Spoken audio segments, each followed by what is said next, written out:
recording the podcast! Shut up! Good morning to you, wherever you are, because it is... Morning summer! for September 25th, 2024. My name is Ashley Burns. With me, sitting right over there, how much wood could that woodchuck chuck? Blaine Gibson. So, Bernie is on a field trip today, so not only is he not here to run the things and make sure I do it properly, he's not here to ask all the questions. So we're just going to do a podcast and we're going to hope that we nail it. I'm sure we will, right, Blaine? Yeah, no, for sure. Hey, day 2 of Blaine Week. We're all excited to be here. It's the Morning Somewhere community's favorite week of the year. Also known as Bleak. Bleak Week. Bleak. Yeah, no, it's funny that you mentioned the woodchuck chuck thing because like that was one of the requests that I had when I was coming out here. It's like, I just want to chop wood. Right. It's like all the things that you can do in Scotland. What do you want to do when you visit us? I'd like to chop some wood. Yeah. I can tell that you and Bernie are both great parents because you guys were like, of course, Blaine, you can chop all the wood. And you had a little wood sweetie, station set up for me. And it started raining, but it was okay because you still let me chop wood. We'll just move the wood chopping inside the woodshed. And like I was chopping wood and then Bernie was like, you're doing great. Oh, that's a good wood you chopped.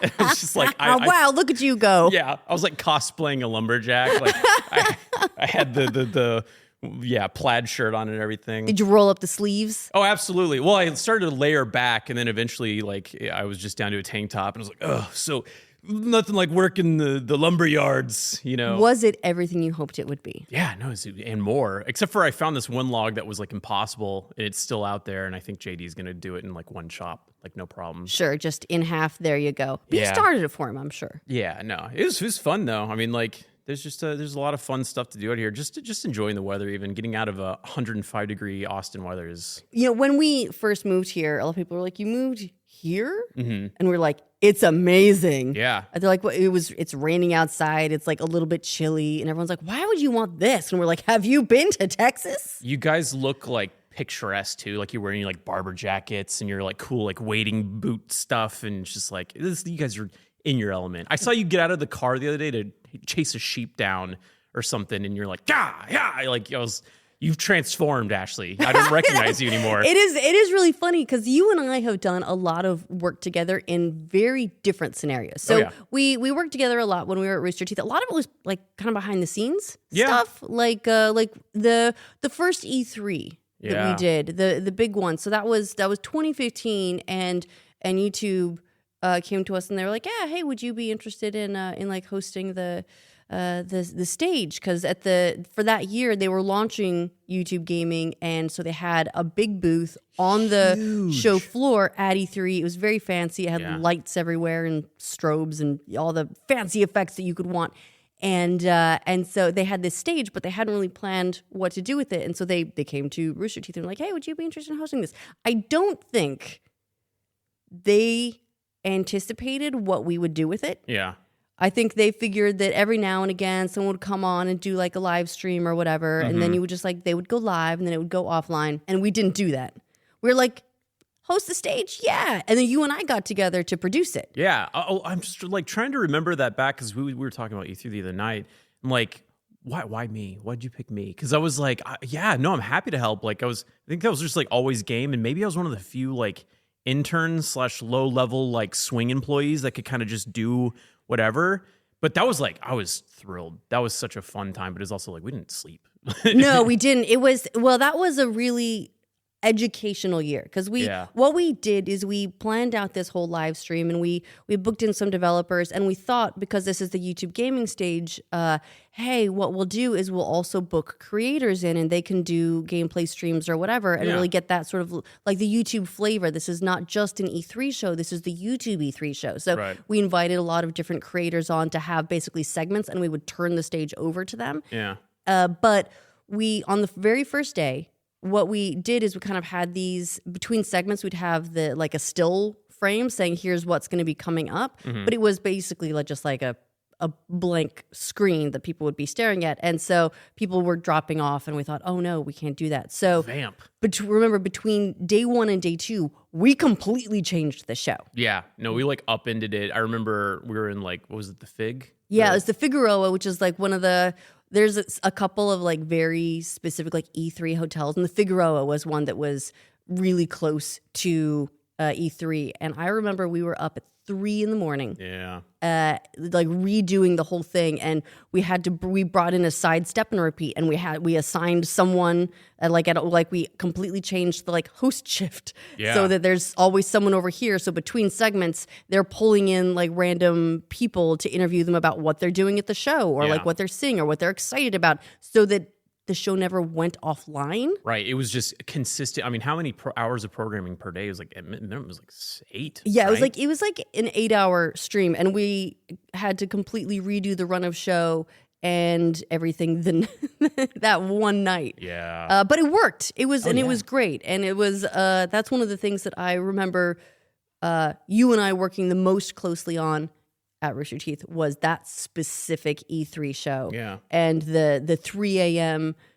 run of show bonding. Yeah. And there was like a lot of fun people that were just like mainstays in my life after that. Because I can't remember if Funhouse was a thing at that point or if they were still inside gaming. Okay, so like they stopped by, and then the Kind of Funny guys stopped by. And I remember like the highlight of that E3 was like I'm out there like busting my butt, like running around, like talking to like Rob Talbot. I don't know if you remember him, but he was like one of our producers and stuff like that. And then like I heard from the stage, Greg was like, "You got Superman TDing over there. Look at that guy." And then I was like, "He's talking about me." And that made that whole weekend worth it. Like that sleepless weekend, because Greg from Kind of Funny, he was like, "Superman." That was a lot of fun, but that wasn't the last year though. No, we did it for several more years, but that was the year I remember as being the most educational. Yeah, because that shift, that one night completely informed the way we planned the show every other year. Mm-hmm. So we had, even the next year, we moved off the floor and into like a meeting room space, and we used it as kind of like a studio. Yeah. But it was the smallest studio in the world. Like if we had one couch on one side with a chair, and then we put our sidecar, which we called the sort of interstitial segment, and that was hosted by Joel and Adam Ellis. Yeah. And it was so small that the like knees were practically touching. It was a very small space, but we made it work. We also had like huge people come by. It was like I don't think it wasn't Cliff Blazinski, but one of the Epic Games guys came by. Yeah, Double Fine came by during that year. It was a really fun year. Horizon Zero Dawn came and showed off some gameplay there. Aloy herself turned up. It was amazing. Jeez.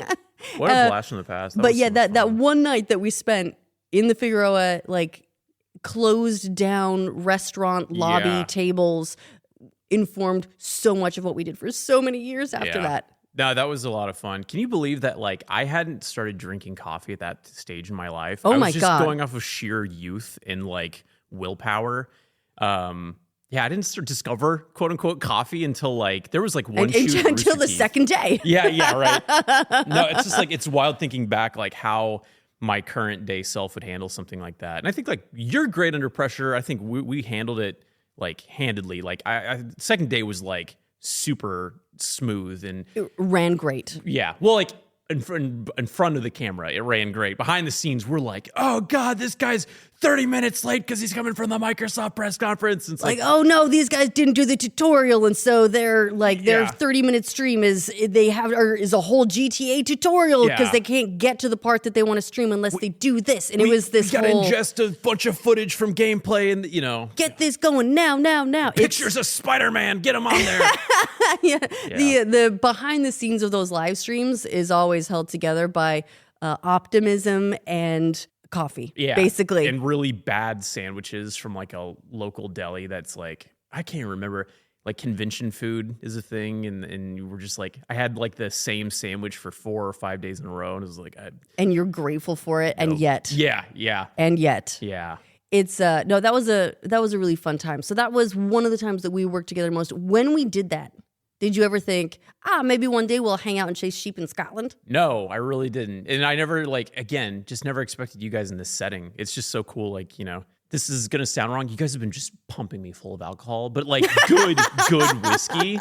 And I don't drink. Like I told Bernie straight up, he's like, do you guys want to do like, drinking tours or anything like that? And I was like, not really my scene. And then since then I've had like some of the best whiskey in my life. And I feel bad because I don't know if I can appreciate it because I'm like, yep, that's whiskey. It's like whiskey. Yeah. Yeah, we feel almost obligated to, when people come here, to indoctrinate them into the local whiskey culture. Like, if we don't do that, we've failed at sort of transplant hosts. Right. Yeah. But I mean, it's been a lot of fun. Also, your other option is to chase sheep. So yeah. Well, I'm happy to do that. Again, I'd love to cosplay as a blue collar worker and just like run around. I mean, I have a bunch of Carhartt stuff, and you're telling me like, oh, Carhartt, like people like Carhartt out here because it's like harder to get and stuff.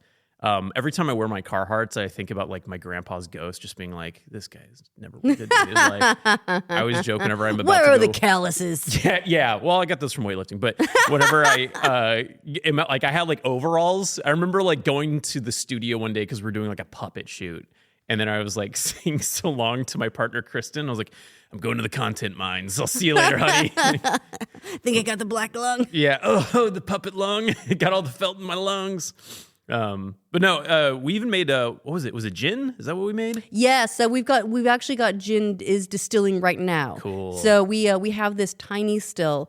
It'll do maybe a liter. And so one of the fun things that we do when people come visit is we can make gin. Yeah. Which is like you take basically a gray neutral spirit, like a moonshine or something, and then that's where you start, and you infuse it with like juniper and coriander, or, Those are like the cilantro seed, basically. The base things, right? Yeah, and then you can add things to it. So we find it just like a fun little activity to go through and be like, what would you like your gin to be? So we have like Barbara and Trevor, when they visited, they made a gin. And so we sampled their gin last night. And then we can sample it. Basically, everyone who's come through, you can sample their gin and see what they put in it and what would you like? What's your personal gin? Yeah. And then put that together. So this morning we've got your gin is currently going. Do you remember the ingredients for my gin? I do. You've got, I'll pull them all up here, but I know you had this is going to be a weird one. You've got elderberry, cayenne pepper, orange, and cinnamon. Yeah, so the cayenne was supposed to be like my side of things because I'm like, Texas, I'm spicy. Give me a little spice. And then my girlfriend's from Florida, so a little orange, a little Florida orange. It was really good. Barbara's and Trevor's, like, I don't like gin. Theirs was like, I was really enjoying it. Am I in a safe space here? Well, that depends. How safe?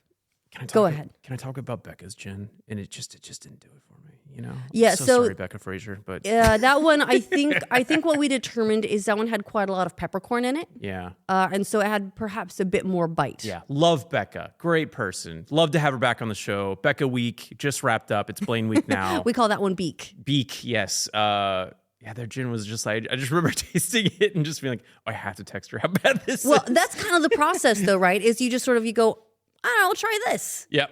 And if it doesn't work out, it's fine. Just make another one next time. I'm hoping that, me and my girlfriend, we don't drink all that much. I'm hoping we're just like, we come out of nowhere with like the best gin ever. And then you guys run with it and make We're gonna take it to awards shows. Yeah.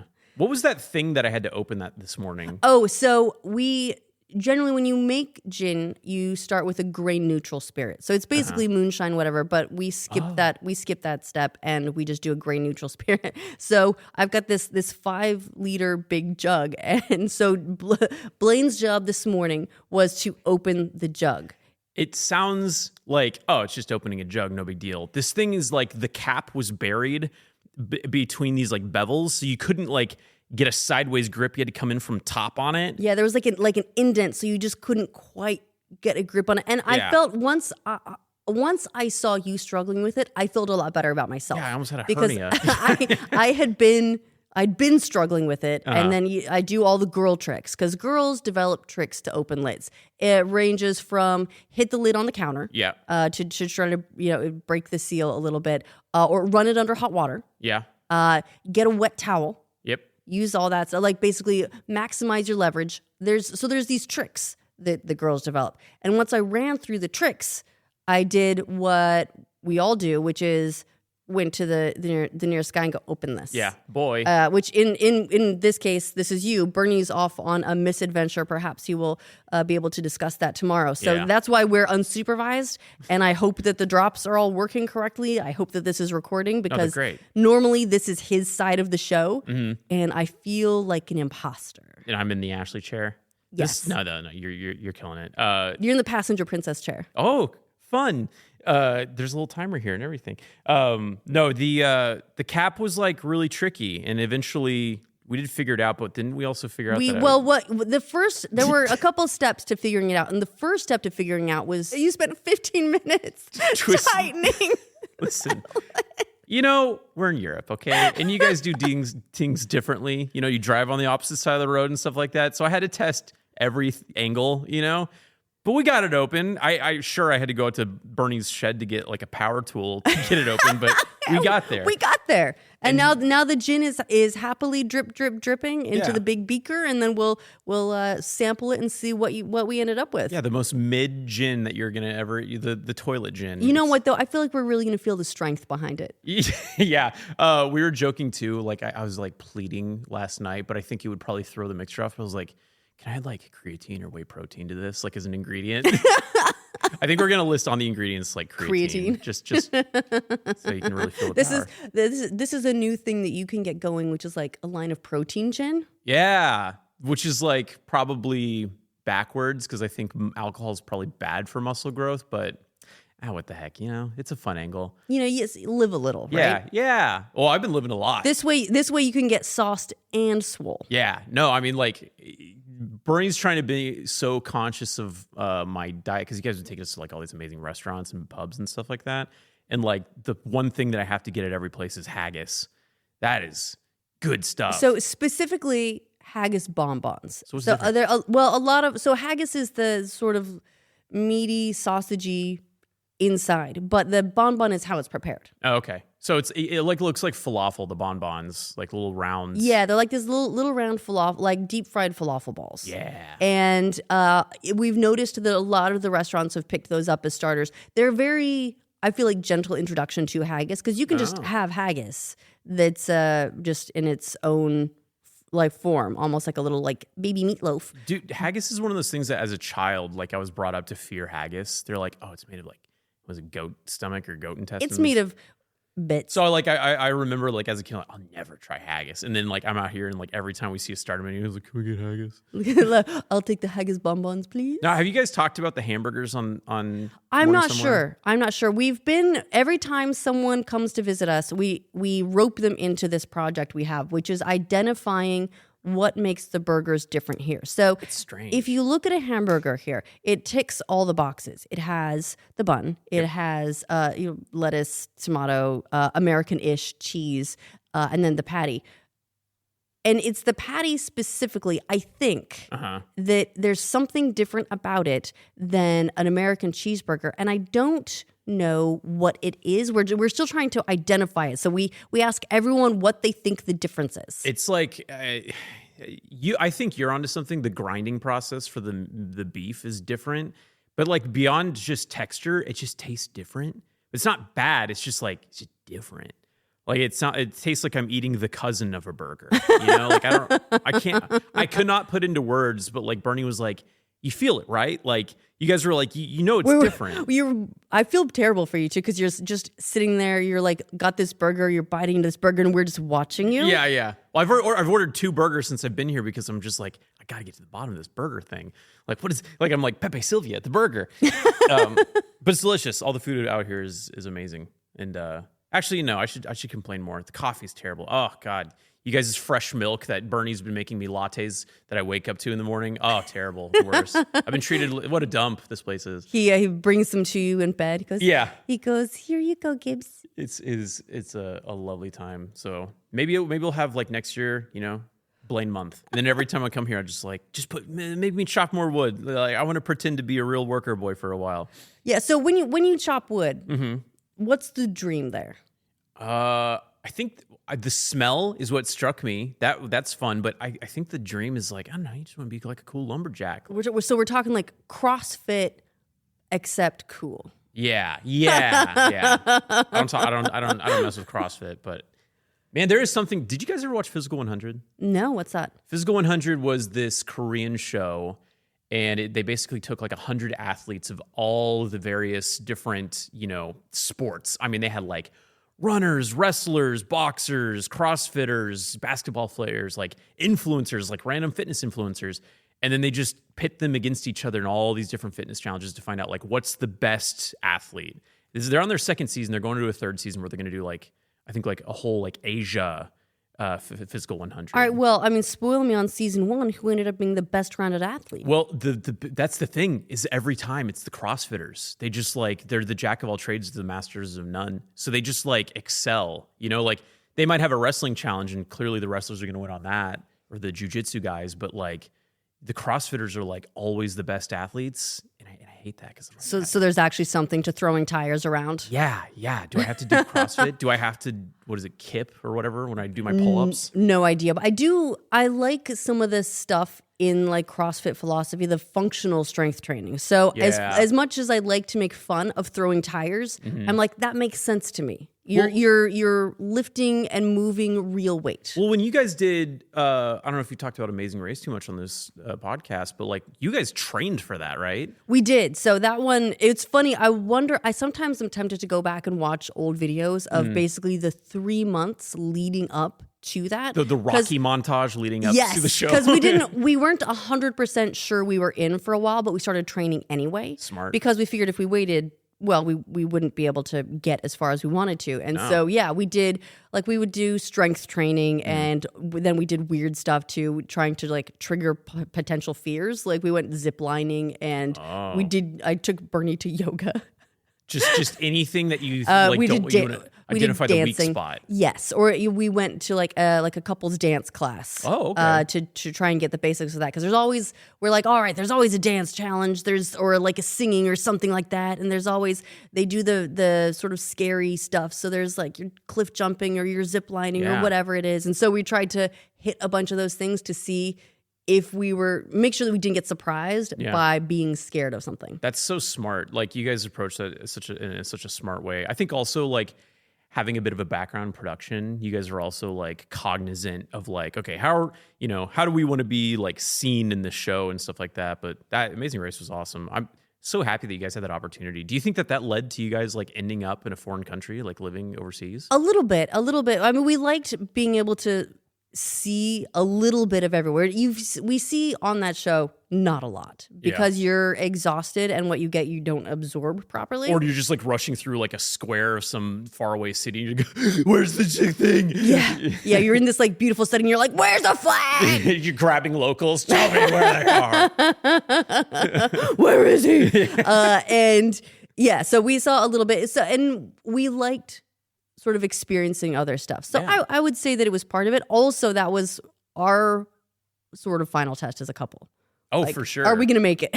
Because were you guys married at that point? No. In fact, we got engaged right after we went on the show. Oh, and the producers were like, well, really? Come on, guys, because Bernie waited until we got home. Yeah. Well, did they want it for the content? Sure, they would have loved it. They would have loved it. And so we turned up to the premiere engaged, and they were like, really, guys? Yeah. I went to the premiere. I don't know if you remember that, but Bernie was like, you should come on out. Like, there was like a model team, and then Bernie was like, oh, did you see them? I met them. They were like a foot taller than me. And I was like, hi.